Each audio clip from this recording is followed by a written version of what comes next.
मतलब पहले जो 1 घंटे की रिकॉर्डिंग 64 MB के आसपास होती थी, अब ये 100 MB से ऊपर लेके जा रहा है इसको। तो मैंने तब सोचा है कि यूट्यूब पे ना एक चैनल बना देता हूँ अपना, आज मैंने बना दिया, उस पर डाल दिया करूंगा, फिर लिंक भेज दिया करूंगा तुम्हारे पास वीडियो का, ठीक है ना? Yes sir. टेम्पोरली वैसे ही वहां सेव कर दो, अच्छा रहेगा। चलो अब जरा हेलोरिन को हम समझें। ठीक है, पहले देखो आप एल्काइल हैलाइड, ये हमारा एक एल्काइल हैलाइड था। इसमें न्यूक्लियोफाइल को लगाने के लिए, न्यूक्लियोफिलिक सब्स्टिट्यूशन करने के लिए हमको ये कार्बन और हेलोजन का सिंगल बॉन्ड तोड़ना पड़ता था और न्यूक्लियोफाइल आके हमारा लग जाता था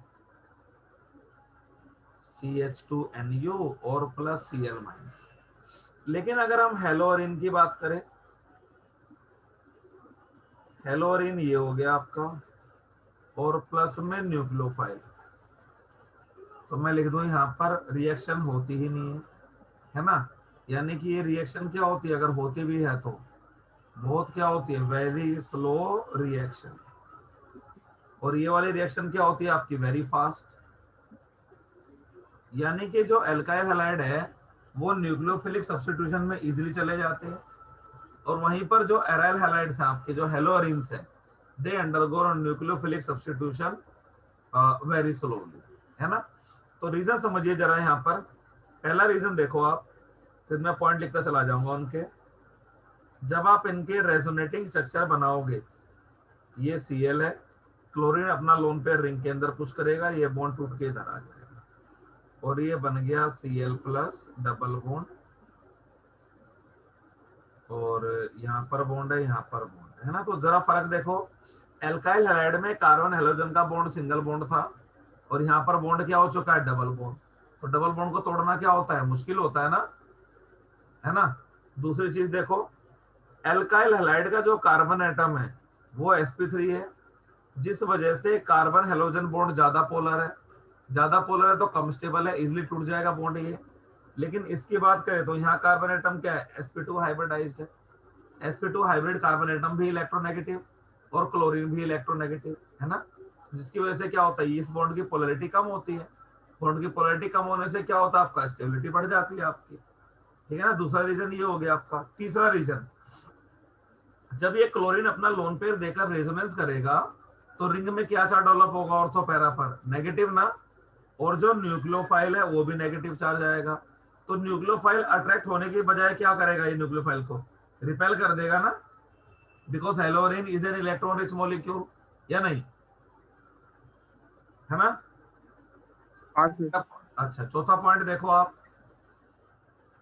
चलिए अब इन पॉइंट की हम बात करते हैं, ठीक है? एक एक पॉइंट को डिस्कस करते चले जाते हैं। तो मैं लिख दूं यहाँ पर, haloarenes are less reactive, halo arenes are less reactive, are less reactive towards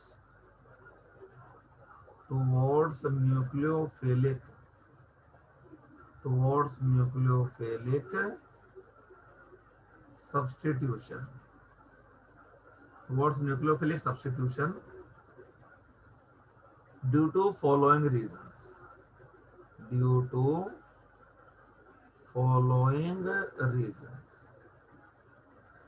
तो पहला रीजन क्या है यहाँ पर, due to plus R effect, due to plus R effect halogen of halogen atom, the carbon halogen, the carbon halogen bond acquires partial double bond character, ठीक है ना? so the bond dissociation energy, so the bond dissociation energy of carbon halogen bond is higher, is higher in aryl halides, halides than alkyl halides, ठीक है ना? तो easily carbon halogen का bond जो है हेलोअरीन में वो टूटता नहीं है, जबकि एल्काइल हैलाइड में इजिली टूटता है आपका, इसलिए एल्काइल हैलाइड क्या हुए, ज्यादा रिएक्टिव हुए। So haloarene हेलोअरीन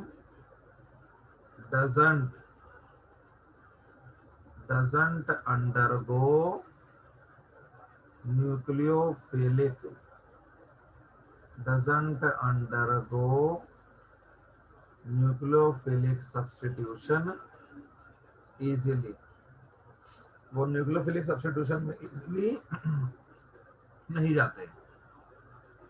second second factor आता है आपका the carbon halogen bond the carbon halogen the carbon halogen bond in हेलोअरीन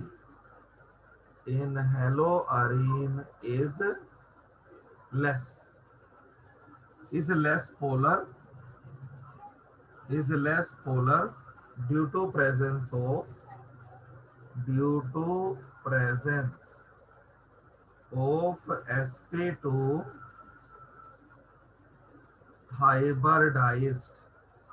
sp2 hybridized carbon atom, due to sp2 hybridized carbon atom। ठीक है, sp2 हाइब्रिड कार्बन एटम की वजह से। चलिए इसके बाद चलते हैं आगे। तो मैं लिख दूं यहाँ पर इन हेलोअरीन या इसी हेलोअरीन को भी हम क्या बोल देते हैं, aryl halide. The carbon halogen bond, x का मतलब halogen, carbon halogen bond becomes more stable। जो कार्बन हेलोजन बॉन्ड है वो क्या हो जाता है, ज्यादा स्टेबल हो जाता है। चलिए इसके बाद और मैं लिख दूं whereas in haloarene whereas becomes more stable ना, तो मैं लिख दूं यहाँ पर so the reactivity of haloarene decreases, so the reactivity of haloarene decreases, इसलिए हेलोअरीन की रिएक्टिविटी क्या हो जाती है आपकी, कम हो जाती है। Whereas in aryl halides, मैं लिख दूं यहाँ पर whereas in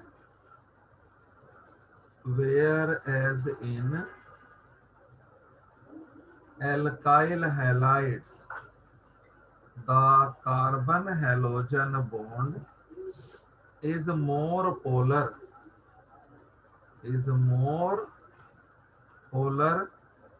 due to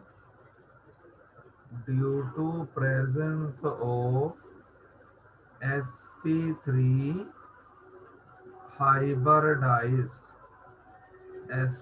hybridized carbon atom। So the stability of alkyl halide decreases,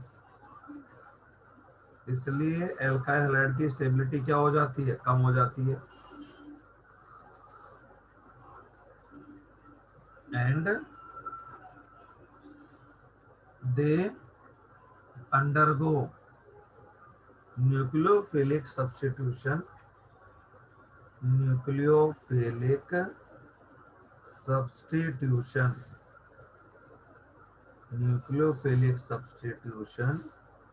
easily, और उनमें क्या हो जाता है आपका, इजिली न्यूक्लियोफिलिक सब्स्टिट्यूशन हो जाता है।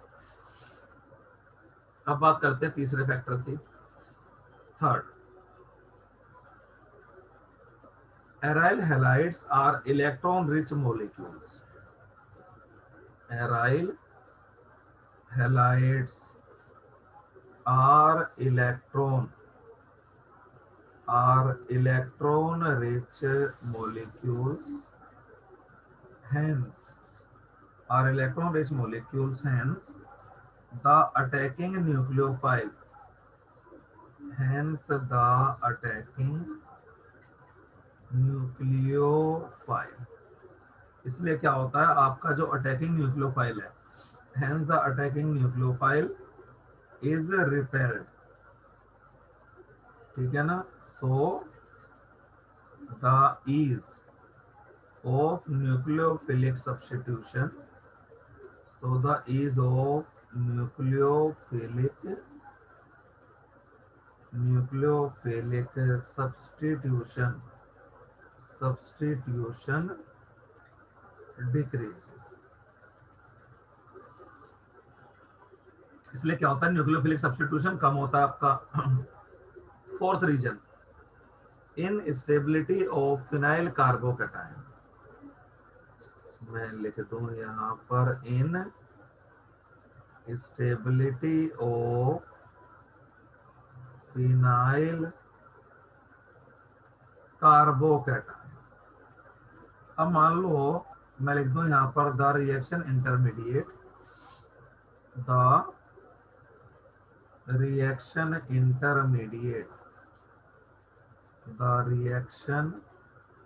intermediate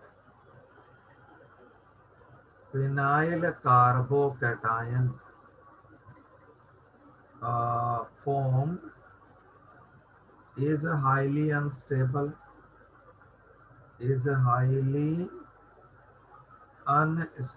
जो फिनाइल कार्बोकैटायन है वो क्या है आपका, हाईली अनस्टेबल है। अनस्टेबल होने का मतलब वो बनता ही नहीं, अनस्टेबल होने का मतलब रिएक्टिव होने से नहीं है केमिस्ट्री में। स्टेबिलिटी का मतलब है ईज ऑफ फॉर्मेशन से, और कोई चीज अनस्टेबल है तो वो बन ही नहीं रही। फिनाइल कार्बोकैटायन ही नहीं बन रहा है तो क्या होगा आपका, न्यूक्लियोफाइल का अटैक होगा ही नहीं आपका। Hence nucleophilic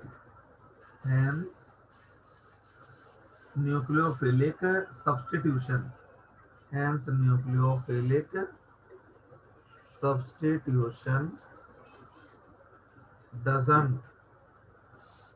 doesn't occur with ease। समझते हैं इसको। ये मेरा एल्काइल हैलाइड है, सॉरी एराइल हैलाइड, हेलोरीन, ये Cl है और मैं न्यूक्लियोफाइल का अटैक करा रहा हूँ। तो न्यूक्लियोफाइल का अटैक कराने के लिए मुझे ये कार्बन क्लोरीन का बॉन्ड तोड़ना पड़ेगा। तो कार्बन क्लोरीन के बॉन्ड में क्या हुआ, यहाँ पर ये बॉन्ड आपका टूट गया तो यहाँ आ गया प्लस चार्ज, और प्लस में Nu माइनस है और Cl माइनस है, भी निकला है। तो यहाँ से ये पाई बॉन्ड जो है वो इधर शिफ्ट हो जाएगा और मुझे क्या मिल जाएगा, ये देखिए। तो ये बेंजीन तो खत्म ही हो गई ना आपकी। तो अगर मैंने ये है ना, तो ये बेंजीन नहीं है आपकी, साइक्लोहेक्साडाइईन है। तो हेलोजन का एटम हटाने से बेंजीन ही खत्म हो गई। जब बेंजीन नहीं रही तो फिर कौन सा सब्स्टिट्यूशन आपका, रीजन समझ में आया आपको? ये लॉजिक समझ में आया, ये वाला है ना। तो फिनाइल कार्बोकैटायन बनता ही नहीं। अब तो मैं बात करता हूं यहाँ पर, तो अगर हमें अब न्यूक्लियोफिलिक सब्स्टिट्यूशन कराना है तो हमें न्यूक्लियोफाइल को बहुत ज्यादा एनर्जी से भेजना पड़ेगा, ठीक है ना। क्योंकि हेलोरीन की रिएक्टिविटी कम क्यों हो रही थी, क्योंकि वो न्यूक्लियोफाइल को रिपेल कर रहा था। कार्बन हेलोजन बॉन्ड बहुत ज्यादा स्टेबल था, ठीक है ना। तो मैं लिख दूं यहाँ पर द हेलोअरीन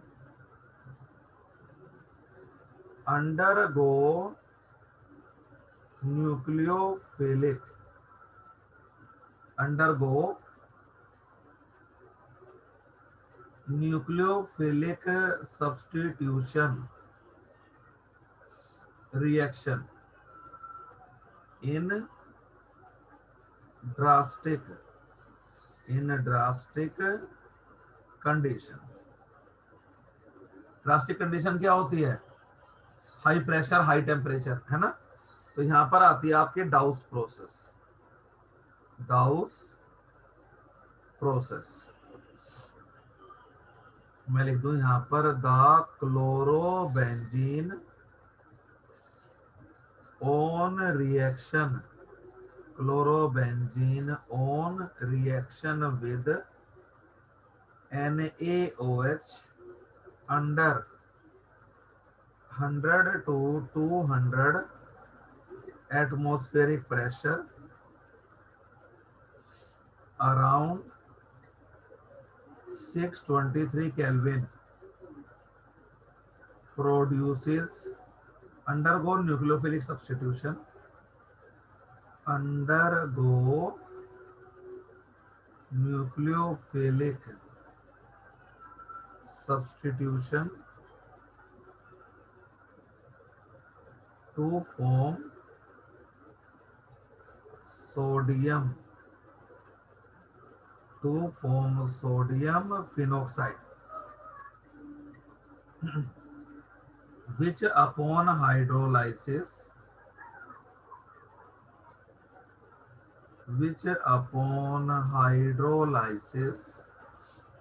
produces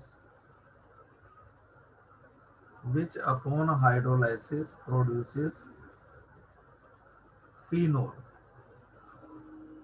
तो क्लोरोबेंजीन से फिनोल जो बनाते हैं, इस रिएक्शन को क्या बोलते हैं? डाउस प्रोसेस। तो समझो इस प्रोसेस को, यहाँ पर ये है आपका क्लोरोबेंजीन, प्लस में NaOH से रिएक्ट करेगा, 2 मॉलिक्यूल है NaOH के, और यहाँ पर हो गया 623 केल्विन और 200 एटमॉस्फेरिक प्रेशर। ठीक है, एक तो NaCl निकलेगा, एक H2O निकलेगा, NaCl प्लस H2O, और एक ONA रिंग पर हो गया। ठीक है, ये पहला स्टेप आपको समझ में आ गया, बिल्कुल सिंपल है। देखिए इसके अंदर ये वाटर निकला बेटा, एक Na के साथ क्या निकला, ये आपका Cl निकला, और देखिए ONA लग गया रिंग पे। ठीक है, दूसरे स्टेप में यही जो ONA बना है, इसको क्या बोलते हैं हम? Sodium phenoxide. इसका हाइड्रोलाइसिस होगा H+। ठीक है ना, हाइड्रोलाइसिस, इसको क्या बोलते हैं हम? हाइड्रोलाइसिस। तो NaOH अलग, O के माइनस के साथ H+ मिल जाएगा, और प्लस में NaOH। इसको हम क्या बोलेंगे? फिनोल। और इसको हम क्या बोलेंगे? Sodium phenoxide.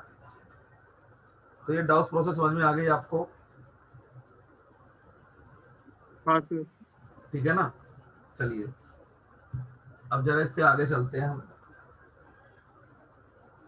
और अब बात ये आ रही थी, मैं आपसे क्वेश्चन पूछूं, how we can increase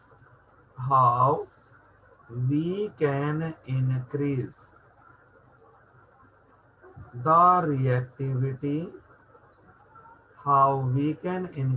reactivity of haloarenes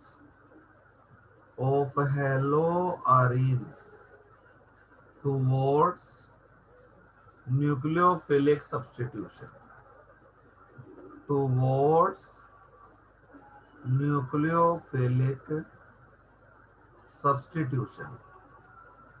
बताओ, न्यूक्लियोफिलिक सब्स्टिट्यूशन की तरफ, है ना, हेलोअरीन की रिएक्टिविटी हम कैसे बढ़ा सकते हैं? बोलो, दिमाग लगा के थोड़ा आंसर देना मुझे।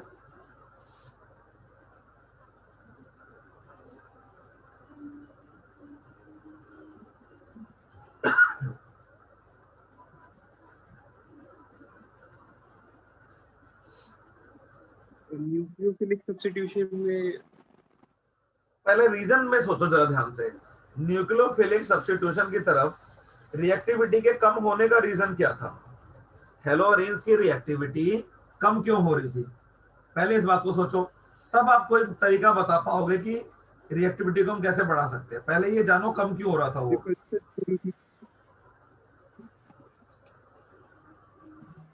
सर क्योंकि रिपल्शन हो रही थी। नहीं, वो रिपल्शन किस वजह से हो रही थी? जो हेलोरिन का मॉलिक्यूल था वो न्यूक्लियोफाइल को रिपेल कर रहा था। वो क्यों रिपेल कर रहा था न्यूक्लियोफाइल को? वही तो जानना है आपको। वो न्यूक्लियोफाइल को रिपेल कर क्यों रहा था, बताओ? क्योंकि सर इलेक्ट्रॉन भी था। हाँ इलेक्ट्रॉन रिच था। इलेक्ट्रॉन रिच क्यों हुआ? क्योंकि क्लोरीन से लोन पेयर रिंग के अंदर आया, है ना। हाँ सर। अच्छा, तो मतलब सीधी सी बात यह है कि भैया क्लोरीन से इलेक्ट्रॉन रिंग के अंदर आए, उससे बेंजीन जो है वो इलेक्ट्रॉन रिच हो गया, है ना। और आपका क्या कहते हैं, उसने न्यूक्लियोफाइल को रिपेल कर दिया।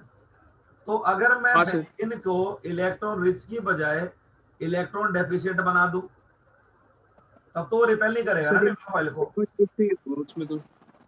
है ना। अगर मैं हेलोरिन को इलेक्ट्रॉन डेफिशिएंट बना दूं, तब तो वो न्यूक्लियोफाइल को रिपेल नहीं करेगा ना।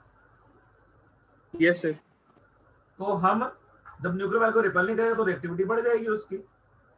यानी कि सीधी सी यस बात सर। यह है कि अगर मैं हेलोअरीन में से इलेक्ट्रॉन निकाल लूं कुछ, तो उसका न्यूक्लियोफिलिसिटी जो है वो कम हो जाएगी, उसकी इलेक्ट्रॉन रिचनेस जो है वो कम हो जाएगी, है ना। और इनकमिंग न्यूक्लियोफाइल को वो रिपेल नहीं करेगा।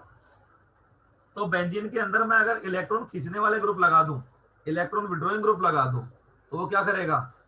बेंजीन की इलेक्ट्रॉन रिचनेस को कम कर देगा, जिससे अटैकिंग न्यूक्लियोफाइल इजीली अटैक कर पाएगा। ठीक है हाँ ना। सर। मैं लिखता हूं यहाँ पर, तो मैं लिख दूं यहाँ पर the reactivity.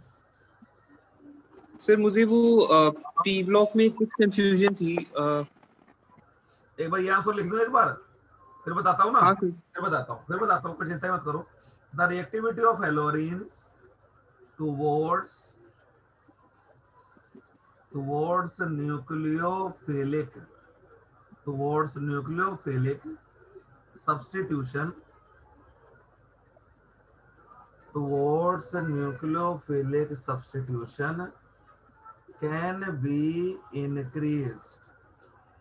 can be increased by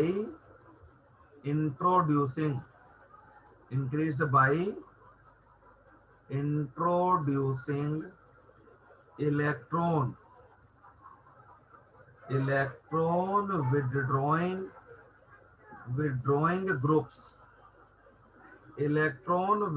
groups in the benzene ring। ठीक है ना। बताओ। सर बुक में लिखा हुआ था कि फास्फोरस जो है उसमें डी ऑर्बिटल होता है, हाँ बिल्कुल होता है। तो उसकी इलेक्ट्रॉनिक कॉन्फ़िगरेशन तो 3s2 3p3 थी, डी ऑर्बिटल अरे कहाँ था यार, तो उसमें? ये बता भाई, जब थर्ड सेल है तो थर्ड सेल में 3D नहीं होता क्या? खाली होता है वो, होता तो है ही ना। देखो, हाँ सर। चलो मैं एक बार लिखता हूँ। ऑक्सीजन ये हो गया अच्छा। 1s2 2s2 2p4। 2D तो नहीं होता ना, 2D तो होता ही नहीं नहीं है। सर। लेकिन फास्फोरस की बात करूं तो ये हो गया 1s2 2s2 2p6 3s2 3p4। ये फास्फोरस है ना, सॉरी। तो नाइट्रोजन लिखना था, नाइट्रोजन फास्फोरस एक ग्रुप के थे ना आपके। नाइट्रोजन ये 2p3 कर दूं इसको मैं, 2p3। और ये हो गया आपका 3p3। तो 3D खाली है ना भाई, 4s भी खाली है। तो यहाँ तो डी ऑर्बिटल है ना, भले ही उसमें हाँ इलेक्ट्रॉन सर। ना हो। यहाँ तो है नहीं ना 2D। ये चीज 3D तो होते हैं आपके। Yes sir. भाई थर्ड सेल है तभी तो 3s और 3p है, तो थर्ड सेल है तो 3D भी होगा। समझे? और बताओ। हाँ सर। बस यही था। सर तो इसमें हाइब्रिडाइजेशन हो जाती है? हम्म हम्म। तो ठीक है कैसे सर। तो हाइब्रिडाइजेशन किसमें पूछना चाह रहे हैं आप? देखो, तो उसमें लिखा हुआ था कंपाउंड्स बनाते हैं pF6 और वो सब। जो नाइट्रोजन है ना, देखो एक चीज तो हमने पढ़ी थी, वैलेंसी। नाइट्रोजन हाँ के सर। पास तीन ही अनपेयर्ड इलेक्ट्रॉन है ना। देखो, यस सर। नाइट्रोजन के पास तीन अनपेयर्ड इलेक्ट्रॉन है, ये 2p है। और फास्फोरस के पास भी तीन ही अनपेयर्ड है ना, ये 3p है। तो वैलेंसी बेटा दोनों की सेम है। नाइट्रोजन भी तीन हाइड्रोजन से कंबाइन कर लेगा एक एक इलेक्ट्रॉन लेकर, है ना। तो ये तो हो गई, दोनों की वैलेंसी कितनी है? तीन ही है। और दोनों क्या बनाते हैं? NH3 बनाएगा, और क्या बनाएगा? PS3 बनाएगा, है ना। वैलेंसी दोनों कितनी शो कर रहे हैं? तीन। वैलेंसी 3 और यहाँ भी मैं लिख दूं। अब एक नई चीज आती है वैलेंसी से नई, कोवैलेंसी। स्कूटर पे बैठे हो कभी? क्या? स्कूटर पे बैठे हो कभी? हाँ सर। स्कूटी पे है ना, तो उस पे कितने जने अलाउड है बैठने के लिए? 2। 2 जने। 4 जने जाए तो? अच्छा, 3 जनों को बैठा कभी देखा है? हाँ सर। राइडिंग देखी है आपने, है ना? अच्छा, वो जो 3 जने बैठते हैं वो कभी मेन रोड पे नहीं घूमते, वो हमेशा कहाँ घूमेंगे? गलियों में, है ना? लेकिन 3 तो बैठ गए ना हाँ भाई। सर। तो वो कोवैलेंसी हो गई आपकी। कितने एलिमेंट, कितने एटम्स आप अपने बगल में अरेंज कर सकते हो। सीधी सी बात ही है, देखो जरा ध्यान से। जब मैं बात कर रहा था नाइट्रोजन की, तो नाइट्रोजन के पास एक ऑर्बिटल तो 2s का था, और 3 ऑर्बिटल किसके थे? 2p के थे। यही है ना शेल में, नाइट्रोजन की कहानी तो ऐसे ही है। तो नाइट्रोजन के पास टोटल कितने ऑर्बिटल है वैलेंस शेल में? 4। Nitrogen has only 4 orbitals in its valence shell. नहीं, ये 4 ही तो ऑर्बिटल हैं। देखो, एक 2s का और 3 2p के, 4 ही ऑर्बिटल है ना। तो हाँ इसकी सर। मैक्सिमम कोवैलेंसी कितनी हो सकती है? 4। 4 में कैसे? NH3 था ही, और n के पास एक लोन पेयर भी तो था ना। तो इन तीनों से तो बेटा हाइड्रोजन कंबाइन हो गया ऐसे आके, हाइड्रोजन ने एक एक इलेक्ट्रॉन शेयर किया अपना, और अब एक H प्लस आ गया। तो H प्लस के पास तो कोई इलेक्ट्रॉन नहीं है ना, तो नाइट्रोजन ने अपना पूरा का पूरा क्या लोन पेयर दे दिया H प्लस को, है ना? और NH3 ने H प्लस को एब्जॉर्ब कर लिया और क्या बना दिया? NH4 plus. तो कोवैलेंसी कितनी शो कर दी यहाँ पर इसने? 4 ना। कोवैलेंसी कितनी? 4। The number of species which can be accommodated around an atom. तो नाइट्रोजन कितनी कोवैलेंसी 4 शो करेगा? 4। यानी कि नाइट्रोजन के बगल में मैं 5 क्लोरीन लगाना चाहूं और NCl5 में लगा दूं, तो ये मैंने गलत लिखा। ऐसा नहीं हो सकता ना, क्योंकि नाइट्रोजन के पास भैया ऑर्बिटल ही 4 है, 5 एटम कहां से करेगा वो? कोवलेंट बॉन्ड तो ऑर्बिटल्स के ओवरलैप से बनता है ना। तो नाइट्रोजन के पास ओवरलैपिंग के लिए 4 ही ऑर्बिटल है, तो 5 क्लोरीन कहां से बनाएगा? नहीं बनाएगा वो। यानी कि नाइट्रोजन जो है पेंटावैलेंसी शो नहीं करेगा। यानी कि नाइट्रोजन की जो कोवैलेंसी है वो 5 6 नहीं हो सकती। मैक्सिमम वैलेंसी कोवैलेंसी कितनी है? 4। Second period element due to absence of d orbitals show maximum covalency of 4। समझ में बात आई? ये बात समझ में आई? हाँ। नाइट्रोजन NCl5 नहीं बना सकता। अब जरा फास्फोरस को पकड़े। PCl5 तो हमने लिखा हुआ देखा है, नहीं? PCl3 भी हाँ सर। देखा है हमने, और PCl5 भी देखा है। तो हुआ क्या? PCl3 में क्लोरीन का एटम ऐड हो गया और PCl5 बन गया। अब फास्फोरस PCl5 क्यों बना रहा है? नाइट्रोजन फास्फोरस तो सेम ही ग्रुप के हैं। तो अब अगर फास्फोरस को मैं समझूं, तो फास्फोरस हो गया 15, तो कॉन्फ़िगरेशन नियोन 10, नियोन का मतलब second period complete, 3s2 3p3 और 3d खाली पड़ा है सारा का सारा। तो 3s हाँ में सर। 2 ऑर्बिटल्स हैं आपके, और ये 3p3 है ना, और ये 3d के आपके 5 ऑर्बिटल्स हैं। These are the 5 orbitals of 3d, है ना? अब तो यहाँ मैं लिख दिया ग्राउंड स्टेट। ये क्या हो गई? फास्फोरस की ग्राउंड स्टेट, है ना? इस ग्राउंड स्टेट में इसने मस्त 3 क्लोरीन के साथ ओवरलैप कर लिया अपना अपना इलेक्ट्रॉन शेयर करके। नहीं, ये देखो नीले वाला, ये जो स्काई ब्लू है, ये क्लोरीन का इलेक्ट्रॉन है, ओवरलैपिंग हो गई, PCl3 बन गया। अब 2 क्लोरीन और आ गई सामने, तो इसने क्या करा? अपने इस इलेक्ट्रॉन को एक्साइट कर दिया, और मैं इसको लिख दूं यहाँ पर फर्स्ट एक्साइटेड स्टेट। ये 3s था भाई, ये 3p था, ये 3d था। तो 3s में अब एक इलेक्ट्रॉन रह गया आपका, ब्लू से ही बनाता हूं, ये 3s, ये तीनों 3p, ठीक है ना? और ये देखो 3d। अब एक इलेक्ट्रॉन कूद के कहाँ आ गया आपका? d में आ गया ना। तो अब देखो इसके पास तो 5 ऑर्बिटल हो गए, तो क्या कर सकता है ये, यहाँ पर भी क्लोरीन, तो ये तो 3 क्लोरीन तो मैं वैसे ही लिख दूं। अब देखो क्लोरीन कितनी आ गई, 5 क्लोरीन आ गई ना, देखो। तो कोवैलेंसी कितनी शो कर दी इसने, 5। क्यों शो करी, क्योंकि ये डी ऑर्बिटल खाली पड़े थे इसके पास, यहाँ पर ये एक्स्ट्रा आदमियों को बिठा सकता है। समझे कि नहीं समझे? हाँ सर। ठीक है ना, तो ये चीज कोवैलेंसी है। तो कोवैलेंसी ध्यान रखना, कोवैलेंसी क्या है, एक्सटेंडेड वैलेंसी।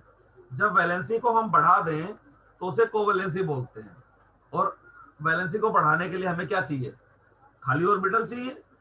भाई जो वैलेंसी थी वो किस वजह से आ रही थी, ऑर्बिटल की वजह से थी ना। Valency arises due two orbitals, है ना, जो ओवरलैप कर सकते हैं आपके।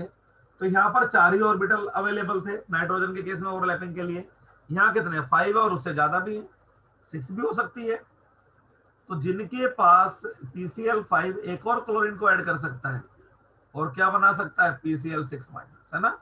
तो नीचे वाले जो मेंबर हैं वो कोवैलेंसी 4 से ज्यादा शो कर सकते हैं। और 4 से ज्यादा शो करने का मतलब क्या है, कि उनके पास 3D ऑर्बिटल खाली है जिनमें वो एक्स्ट्रा एटम्स को अकोमोडेट कर सकते हैं। अब समझ में आई बात? हाँ सर। अरे मेरी इनऑर्गेनिक तो और अच्छी है, बहुत बढ़िया है। चल यहीं पे तेरे को एक क्वेश्चन में फंसाता हूं मैं। ठीक है, अब जरा ध्यान देना एक बात, जिसके पास डी ऑर्बिटल खाली हैं वो एक्स्ट्रा इलेक्ट्रॉन डेंसिटी को एब्जॉर्ब कर सकता है ना, या नहीं? क्या सर, जिसके पास? जब भी सेंट्रल एटम के पास डी ऑर्बिटल खाली होंगे तो वो एक्स्ट्रा इलेक्ट्रॉन पेयर अकोमोडेट कर सकता है इजीली, कोई दिक्कत ही नहीं है उसके अंदर, है ना। तो वो क्या बन जाता है, इलेक्ट्रॉन पेयर एक्सेप्टर।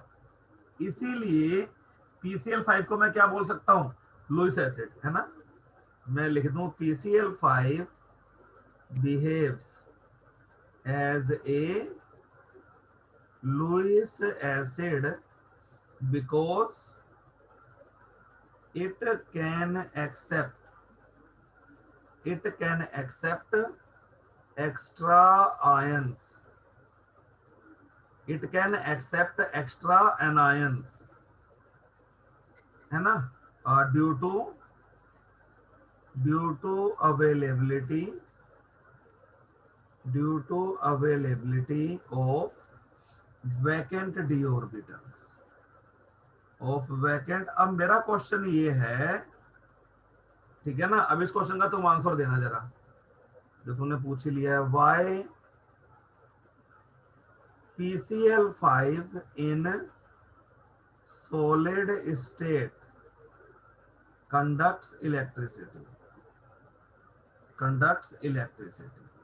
जबकि है ये covalent compound, yet it is a covalent compound, it is a covalent compound। इसका बेटा मैंने आंसर आपको इनडायरेक्टली दे दिया है। अब अपना थोड़ा सा दिमाग लगाओ इसके अंदर, बिकॉज इनऑर्गेनिक में सारी चीजें कॉन्सेप्ट वाली ही है आपकी। एक बार कॉन्सेप्ट क्लियर हो जाएंगे ना तो याद करने की जरूरत ही नहीं पड़ती, वो ऐसे क्वेश्चन के आंसर आपको याद रहेंगे हमेशा।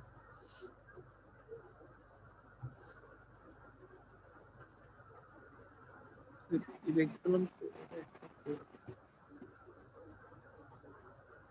बताओ।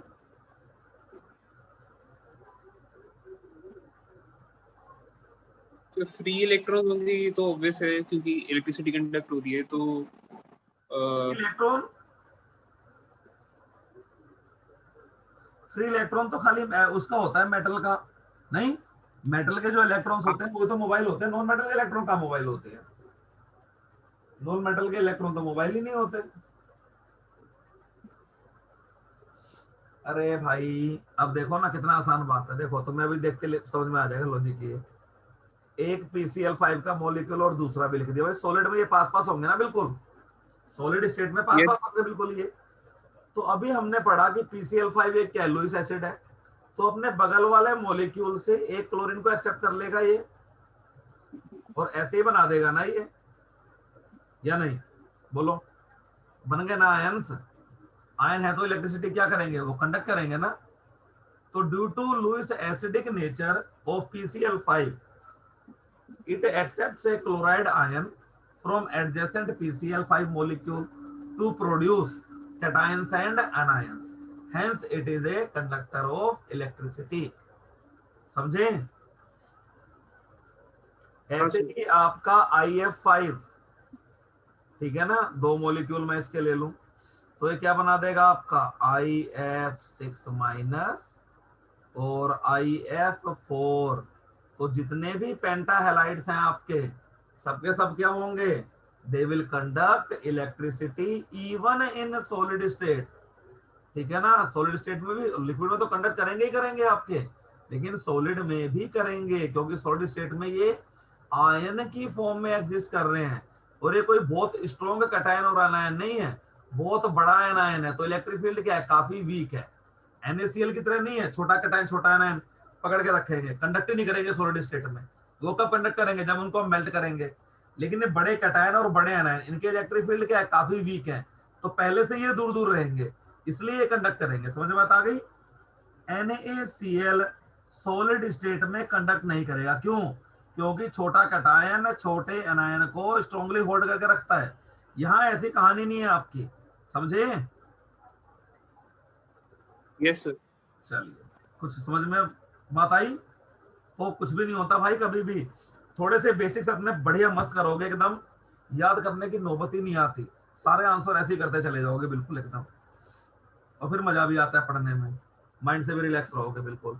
जहां याद करने के पीछे भागोगे ना, अभी तो स्कूल एग्जाम में तो कोई दिक्कत नहीं है, आगे फंस जाओगे जब किसी कॉम्पिटिटिव एग्जाम में बैठोगे, जब 11th 12th दोनों के सिलेबस रिवाइज करके माइंड में होने चाहिए, उस टाइम कॉन्सेप्ट का फर्क पता लगता है सारा का सारा।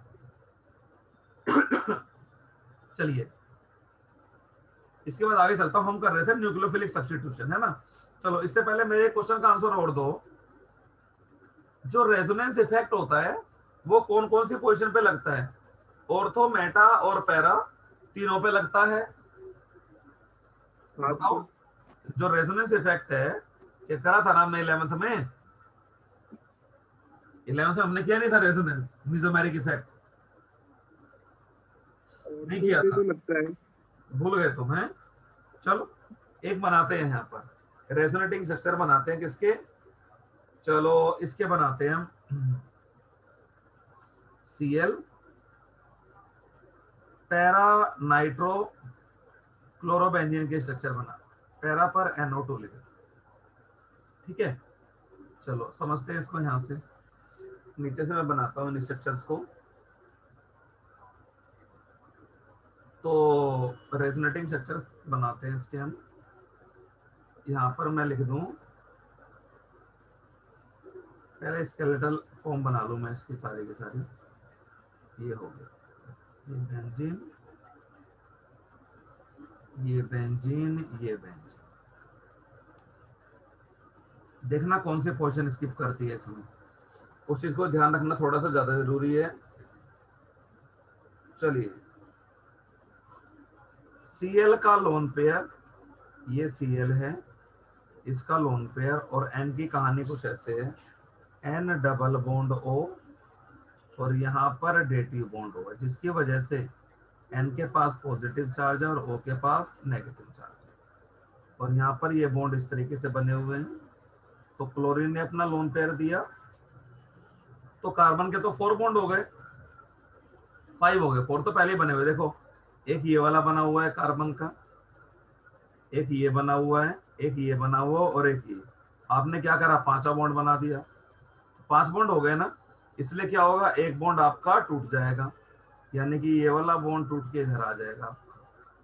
ये हो गया डबल बॉन्ड Cl प्लस, और यहां से ये बॉन्ड टूट के ये नेगेटिव चार्ज हो गया, और यहाँ पर ये ऐसे, और यहाँ पर N double bond O, dative bond O, ये माइनस और ये प्लस। तो अब ये नेगेटिव चार्ज क्या होगा आपका? आगे चलेगा, है ना। नेगेटिव चार्ज क्या होगा आपका? आगे चलेगा, यहाँ पर ये बॉन्ड बनाएगा, तो ये वाला बॉन्ड टूट के इधर आ चुका होगा आपका। अब इस वाले बॉन्ड के देखो इधर आने से क्या फायदा हुआ, थोड़ा पेन को पतला कर लूं, ये वाला टूट के इधर आ गया। ठीक है, यहाँ पर तो हो गया Cl प्लस, यहाँ से ये बॉन्ड इधर बन चुका है, यहाँ बॉन्ड पहले से ही है, ठीक है ना। और ये हो गया आपका N डबल बॉन्ड O,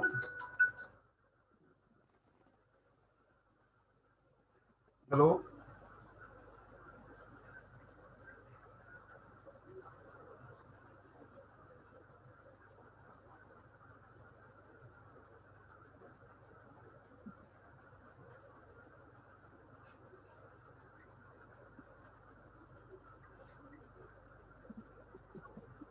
चलिए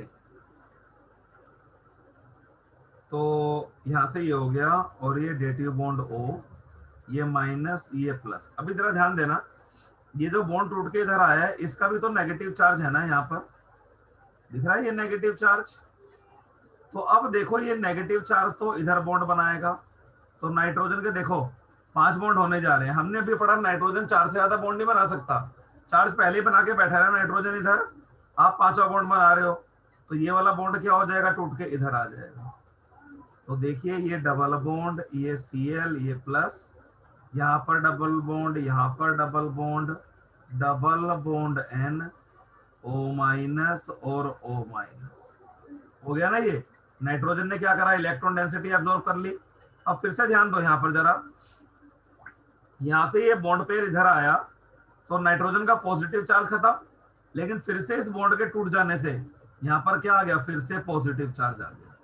तो नाइट्रोजन ने देखो इस लोन पेयर को कहाँ खींच लिया, अपनी तरफ खींच लिया ना, हो गया ना इलेक्ट्रॉन विड्रॉइंग ग्रुप, या नहीं? सर। समझ में आया आपको? Yes sir. अच्छा, अब उल्टा कहानी शुरू हो जाएगी यहाँ से। यहाँ से क्या होगा, अब ये वाला ऑक्सीजन इधर डबल बॉन्ड बनाएगा अपना, तो ये वाला बॉन्ड टूट के इधर आ जाएगा, और यहाँ से ये वाला बॉन्ड टूट के इधर, तो यहाँ पर नेगेटिव चार्ज कर दिया, डबल बॉन्ड Cl, ये प्लस, यहाँ पर बॉन्ड, यहाँ पर बॉन्ड, और ये हो गया N double bond O, dative bond O, ये प्लस और ये माइनस। फिर ये नेगेटिव चार्ज इधर पुश हो गया, ये फिर से टूट के इधर, तो ये हो गया Cl डॉट सिंगल बॉन्ड, सब बॉन्ड्स की पोजीशन चेंज हो चुकी है आपकी, और यहाँ पर मैंने NO2। तो मेरे कहने का मतलब ये है, जरा ध्यान दो, ये जो रेजोनेंस हुआ मेरा, देखो ये ऑर्थो पर नेगेटिव चार्ज आया, पैरा पर नेगेटिव चार्ज आया, फिर से ऑर्थो पर नेगेटिव चार्ज आया, तो मेटा पोजीशन तो स्किप कर गई ना, मेटा पे तो हुआ ही नहीं रेजोनेंस, या नहीं, है ना। तो ध्यान रखना एट मेटा पोजीशन, तो मैं लिख दूं यहाँ पर मेटा पोजीशन पर कोई रेजोनेंस इफेक्ट नहीं होगा, तो मैं लिख दूं यहाँ पर no resonance effect at meta position. मैं लिख दूं यहाँ पर no resonance, no resonance effect at meta position. Meta position पर कोई रेजोनेंस नहीं होगी, ध्यान रखना हमेशा, ठीक है ना, मेटा पर रेजोनेंस होती ही नहीं। और मैं लिख दूं यहाँ पर resonance effect, resonance effect is most pronounced, is most pronounced at para position, क्योंकि पैरा पोजीशन पर क्या है, कोई भी स्टेरिक हिंड्रेंस नहीं है, पैरा पोजीशन पर कोई भी स्टेरिक हिंड्रेंस नहीं होती है ना, क्योंकि 180 का एंगल है। ऑर्थो पर थोड़ा सा कम होता है, क्योंकि यहाँ पर क्या होगी, स्टेरिक हिंड्रेंस होगी, ठीक है ना। और ऑर्थो पोजीशन पर रेजोनेंस इफेक्ट थोड़ा सा कम होगा, और मैं लिख दूं यहाँ पर the resonance effect will be slightly lesser at ortho position, और मैं लिख दूं यहाँ पर resonance effect, resonance effect is slightly lesser at ortho position। Ortho position पे थोड़ा सा क्या होता है, कम होता है, क्यों, क्योंकि स्टेरिक हिंड्रेंस ज्यादा हो जाती है आपके यहाँ ड्यू टू स्टेरिक हिंड्रेंस। तो सबसे बढ़िया रेजोनेंस इफेक्ट कहाँ लगेगा, पैरा पर, उसके बाद लगेगा ऑर्थो पर, और मेटा पे तो लगेगा ही नहीं। तो मेटा पर सिर्फ कौन सा इफेक्ट लगेगा आपका, ओनली इंडक्टिव इफेक्ट। तो मैं लिख दूं यहां पर only inductive, only inductive effect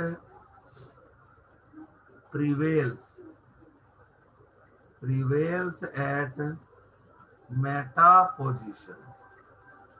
ठीक है, तो देखो इलेक्ट्रॉन विड्रॉइंग ग्रुप के कुछ एग्जांपल देता हूं मैं आपको, स्ट्रेंथ वाइज ही दे रहा हूं। सम इलेक्ट्रॉन विड्रॉइंग ग्रुप्स, सम इलेक्ट्रॉन विड्रॉइंग ग्रुप्स, कुछ इलेक्ट्रॉन विड्रॉइंग ग्रुप्स, ये क्या होंगे आपके, जैसे NO2 हो गया आपका, CN- हो गया आपका, ठीक है ना, और क्या कहते हैं आपका CHO हो गया, ये भी इलेक्ट्रॉन विड्रॉइंग ग्रुप है। COOH, ये भी इलेक्ट्रॉन विड्रॉइंग ग्रुप है। COR, ये भी इलेक्ट्रॉन विड्रॉइंग ग्रुप है। COX, ये सब के सब क्या है आपके इलेक्ट्रॉन विड्रॉइंग ग्रुप है ना। और मैं लिख दूं यहाँ पर सम इलेक्ट्रॉन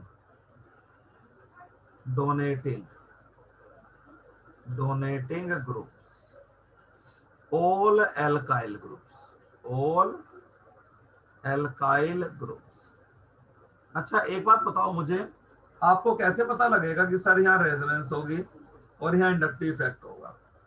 किसी ग्रुप को देखकर आप कैसे बताओगे कि इस ग्रुप की वजह से रेजोनेंस होगा और इस ग्रुप की वजह से आपका इंडक्टिव इफेक्ट होगा? ऐसा कुछ बता सकते हो आप? देखो, रेजोनेंस को देखने के लिए सिस्टम होना चाहिए आपका कंजुगेटेड।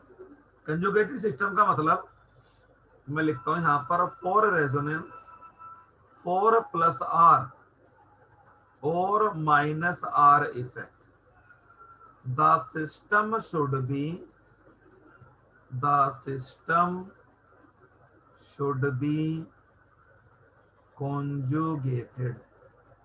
सिस्टम क्या होना चाहिए, कॉन्जुगेटेड होना चाहिए। कॉन्जुगेटेड का मतलब single bond double bond, single bond double bond, ऐसा सिस्टम हो, या single double single lone pair, single double single lone pair, यानी कि डबल बॉन्ड की जगह लोन पेयर भी हुआ तो भी वो क्या है, एक कॉन्जुगेटेड सिस्टम है। ठीक है, अब देखो जरा, मैंने यहां पर लिख दिया SaCl। अब चेक करना है जी यहाँ रेजोनेंस होगा या नहीं होगा। तो देखिए ये रिंग है, आप समझना जरा ध्यान से, lone pair single bond double bond, lone pair single bond double bond, हो जाएगी रेजोनेंस, है ना। अच्छा एक और देखो, यहां से NO2 को लिखता हूं मैं, ये हो गया N double bond O dative bond O, है ना। N ने अपना लोन पेयर O को दे दिया, तो N के पास क्या चार्ज है, पॉजिटिव। फिर देखिए ध्यान से, डबल सिंगल डबल, है ना। और ऑक्सीजन पे देखो, लोन पेयर सिंगल डबल, यहाँ भी रेजोनेंस हो जाएगी आपकी, है ना। तो ऐसा जब सिस्टम आपके पास होगा तो आराम से आप रेजोनेंस को क्या बता सकते हैं। तो अगर इलेक्ट्रॉन रिंग के अंदर पुश किए जाते हैं तो उसको बोलते हैं +R इफेक्ट, और अगर रिंग से इलेक्ट्रॉन निकले तो -R इफेक्ट। ठीक है, तो +R कैसे चेक करेंगे हम, +R इफेक्ट मैं लिख दूं यहां पर linkage atom the linkage atom of functional group has lone pairs on it. तो जब कभी रिंग के साथ जो एटम लगा हुआ है, रिंग से नेक्स्ट जो एटम लगा हुआ है उसके पास अगर लोन पेयर है तो क्या होगा आपका, पॉजिटिव रेजोनेंस होगा आपका। वो लोन पेयर कहाँ आएगा, रिंग के अंदर। तो अगर रिंग के अंदर इलेक्ट्रॉन डेंसिटी पुश होती है तो उसको क्या बोलते हैं हम, +R इफेक्ट, समझे। सोचे बात आई इतनी? तो चलो मुझे बताओ अब, which of the following compound, which of the following compounds will be most reactive, towards nucleophilic substitution? चलो नंबर आप डालना है स्क्रीन से, ठीक है ना, अपने आप सबसे। तो 3 मॉलिक्यूल मैं लिखता हूं यहां पर। एक तो ये लिख दिया मैंने, ऑर्थो नाइट्रोक्लोरोबेंजीन। एक मैंने लिख दिया ऑर्थो पैरा डाइनाइट्रोक्लोरोबेंजीन। और एक मैंने ये लिख दिया। इनमें से सबसे ज्यादा रिएक्टिविटी किसकी होगी टुवर्ड्स न्यूक्लियोफिलिक सब्स्टिट्यूशन? बताओ, which of these will be most reactive towards nucleophilic substitution?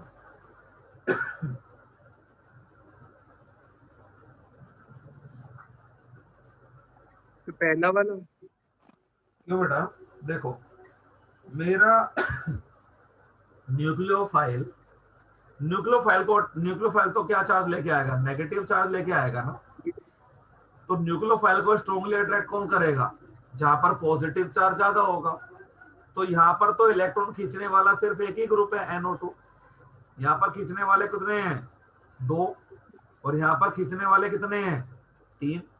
तो 3 ग्रुप जब इलेक्ट्रॉन खींचेंगे तो कार्बन हेलोजन बॉन्ड क्या हो जाएगा? सबसे वीक हो जाएगा ना, या नहीं? हाँ बोलो, सर। हो जाएगा सबसे वीक। तो सबसे ज्यादा रिएक्टिव कौन होगा? ये ना, ये थर्ड वाला। ये होगा। समझ गए ना, बिल्कुल सिंपल सा लॉजिक था, मोस्ट रिएक्टिव। और ये क्या हो जाएगा आपका? Least reactive. तो अगर इनको हम रिएक्शन वाइज समझें, जैसे जैसे मैं इलेक्ट्रॉन विड्रॉइंग ग्रुप अंदर लगाता जाऊंगा, कंडीशंस और ज्यादा ईज आउट होती चली जाएगी। जैसे समझिए, यहां पर ये लिखा मैंने फटाफट, क्लोरोबेंजीन। डाउस प्रोसेस लिख दी मैंने यहाँ पर। पहले स्टेप में क्या डाल दिया? NaOH। और दूसरे स्टेप में क्या कर दिया? हाइड्रोलाइसिस कर दिया, है ना। 623 केल्विन और 200 ATM, और फिनोल बना दिया मैंने। ये डाउस प्रोसेस थी। अब मैं एक NO2 ग्रुप लगाता हूं यहाँ पर। ये हो गया आपका Cl, और यहाँ पर, ठीक है ना, एक NO2 अब मैं लगा देता हूं यहाँ पर। ये लगा दिया। तो अब एक इलेक्ट्रॉन विड्रॉइंग ग्रुप लग गया ना। तो ये क्या करेगा? इसके कंपैरिजन में रिएक्टिविटी को थोड़ा सा बढ़ाएगा, क्योंकि ये इलेक्ट्रॉन खींचेगा तो कार्बन हेलोजन बॉन्ड क्या होगा? कमजोर होगा आपका, तो इजीली वो टूट सकता है। तो देखिए यहाँ पर कंडीशन थोड़ी सी ईज आउट हो जाएगी आपकी। पहले में डाल दिया यहाँ NaOH, टेम्परेचर थोड़ा सा कम हो गया, 443 केल्विन। प्रेशर की जरूरत ही नहीं पड़ी कुछ भी, 1 ATM पे ही काम चल गया हमारा।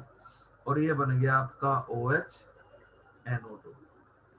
ये तो एक लगाया था, देखो अब 2 लगा रहा हूं। अब 2 लगाऊंगा तो ये क्या हो गया आपका? यहाँ पर NO2, और यहाँ पर कंडीशंस और थोड़ी सी क्या हो जाएंगी आपकी? ईज आउट हो जाएंगी आपकी। तो पहले तो NaOH से रिएक्शन कराएंगे, और दूसरे स्टेप में क्या कर रहे थे हम? हाइड्रोलाइसिस। टेम्परेचर और कम, रफली मान लो आप 370 केल्विन के आसपास टेम्परेचर कम हो गया। और ये हो गया OH। और ऑर्थो और पैरा पर मैं लगा दूं, यहाँ पर NO2 और यहाँ पर NO2। 3 लगा दूंगा तो रिएक्शन और आसान हो जाएगी आपकी। ये हो गया आपका 246 ट्राइक्लोरोबेंजीन, है ना। यहाँ पर 246 ट्राई नाइट्रोक्लोरोबेंजीन। ये हो गया, नाम हो गया इसका 246 ट्राई नाइट्रो क्लोरोबेंजीन। इसमें NaOH की जरूरत ही नहीं है, सिंपली वाटर डालकर हीट कर दूंगा। तो यहाँ तो इलेक्ट्रॉन खींच के इन तीनों ने कार्बन क्लोरीन के बॉन्ड को क्या कर दिया, बहुत वीक कर दिया ना, तो अपने आप ही ये टूट जाएगा। तो H प्लस के साथ Cl निकल गया और OH आपका यहाँ आकर रख गया। देखो NaOH की भी जरूरत नहीं पड़ी, वाटर ने ही इस काम को कर दिया। तो जितने ज्यादा इलेक्ट्रॉन आप रिंग से हटाओगे उतनी रिएक्टिविटी ज्यादा होगी टुवर्ड्स न्यूक्लियोफिलिक सब्स्टिट्यूशन। समझ में आई बात? ये हो गया आपका 2,4,6 ट्राई नाइट्रोफिनोल, जिसको कि हम पिकरिक एसिड के नाम से भी जानते हैं। लेटर फ्री आती। हाँ बिल्कुल समझ गए, है ना? तो जैसे जैसे मैं इलेक्ट्रॉन विड्रॉइंग ग्रुप बढ़ाता जाऊंगा वैसे वैसे कंडीशंस क्या होती चली जाएंगी आपकी, और ज्यादा आसान होती चली जाएंगी। Conditions will be less vigorous, conditions will be more favourable. ठीक है, ये समझ में आ गया logic? Yes sir.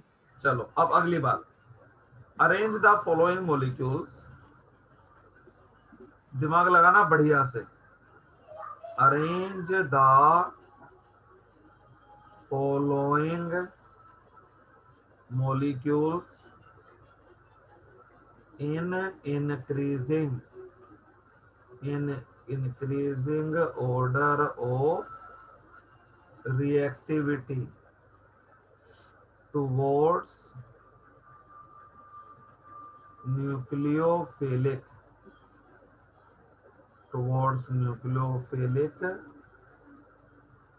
substitution reaction। तो ये 4 मॉलिक्यूल है भाई आपके सामने, ये रहे। एक तो लिख दिया मैंने, पहले तो क्लोरोबेंजीन में लिखी दूं एक बार। ये रहा क्लोरोबेंजीन, ये रहा क्लोरोबेंजीन, और ये रहा क्लोरोबेंजीन। चलिए एक में NO2 पैरा पर लगा देते हैं, एक में NO2 लगाते ही नहीं, एक में ऑर्थो पर लगा देते हैं, एक में मेटा पर लगा देते हैं। बताओ कौन ज्यादा रिएक्टिव होगा और कौन कम रिएक्टिव होगा? बोलो, दिमाग फर्स्ट वाला लगाना। लगा दो। कौन सा सबसे ज्यादा रिएक्टिव होगा? फर्स्ट वाला। फर्स्ट वाला, क्यों? सर मैं तो इस लॉजिक से कह रहा हूं, क्योंकि अगर अगर मान लेते हैं इसमें इलेक्ट्रॉन पेयर्स होते हैं तो वो बिल्कुल ऑपोजिट एंड्स पे होते हैं मैक्सिमम अरे रिपल्शन के लिए पोजिट एंड तो। पे नहीं भाई, ये इलेक्ट्रॉन खींचेगा ना, तो यहाँ पर जो अच्छा। नेगेटिव रेजोनेंस होगा, -R इफेक्ट इज हाईएस्ट। ठीक है ना? Due to which carbon chlorine bond will get weakest. समझे? हाँ हाँ, सर। पता इलेक्ट्रॉन खींचेगा ना ये। अच्छा, यहाँ पर भी -R इफेक्ट लगेगा भाई, और तो पोजिशन है ना, रेजोनेंस तो होगी ही, लेकिन पैरा जितनी नहीं होगी, इसलिए पैरा पर डबल -R किया है मैंने, यहाँ पर क्या किया है, सिंगल -R इफेक्ट, है ना? Yes sir. मैं लिख दूं यहाँ पर, so the carbon halogen bond will be less weaker, इसके मुकाबले लेस वीकर कंपैरेटिवली। ठीक है ना? यहाँ पर देखो, मेटा पे रेजोनेंस तो होगा नहीं, मेटा पर रेजोनेंस नहीं होगा ना, मेटा पे तो रेजोनेंस होता ही नहीं। अब समझे जो रिंग में है यहाँ पर, ये कौन सा एटम है? कार्बन एटम है ना ये तो कार्बन और नाइट्रोजन में ज्यादा इलेक्ट्रोनेगेटिव कौन है? बताओ, नाइट्रोजन ना। Yes sir. तो नाइट्रोजन ज्यादा इलेक्ट्रोनेगेटिव है, तो ये कौन सा इफेक्ट शो करेगा यहाँ पर? इंडक्टिव। माइनस एक। एंड तो -I इफेक्ट जो होता है वो R से तो काफी कम होता है ना, हाँ सर। है ना? तो मैं लिख दूं यहाँ पर, since -I effect is weaker than -R effect, so CCl bond will be comparatively stronger, क्योंकि कम इलेक्ट्रॉन खींचे ना इसने काफी। यहाँ तो किसी ने खींचे ही नहीं, है ना, इलेक्ट्रॉन तो खींचे ही नहीं यहाँ पर। तो मैं लिख दूं यहाँ पर the carbon halogen bond will be strongest. यहाँ सबसे स्ट्रोंग होगा ना, किस वजह से? Due to partial double bond character. समझे कि नहीं? है ना। तो सबसे ज्यादा रिएक्टिव कौन हुआ? ये वाला ना। तो यहां मैं लिख दूं मोस्ट रिएक्टिव, और यहां मैं क्या लिख दूं? लीस्ट रिएक्टिव, है ना। यहां पर क्या लिख दूं मैं? मोर रिएक्टिव, और यहां पर क्या लिख दूं मैं? रिएक्टिव। तो ऑर्डर क्या रहा मेरा? सबसे घटिया रिएक्टिविटी क्लोरोबेंजीन की, उससे बढ़िया रिएक्टिविटी मेटा वाले की, है ना, उससे बढ़िया रिएक्टिविटी किसकी? ऑर्थो वाले की, और सबसे बढ़िया रिएक्टिविटी किसकी? पैरा वाले की। क्लियर हुई बात ये वाली? तो नेक्स्ट क्लास हमारी जब भी होगी भाई, मुझे एक मैसेज कर दियो उस दिन दोपहर में ही, ठीक है ना। मैं इसके और एग्जांपल दूंगा, फिर आप अरेंज करना कौन ज्यादा रिएक्टिव होगा कौन कम होगा। अभी तो NO2 ही लगाया था, अब अलग अलग कंपाउंड में अलग अलग ग्रुप लगाएंगे और फिर कंपैरिजन करेंगे रिएक्टिविटी का। ठीक है? हाँ सर। चलो ओके, करो अपनी तैयारी करो अच्छे से। ठीक है, ठीक है sir. Bye thank you sir. Bye.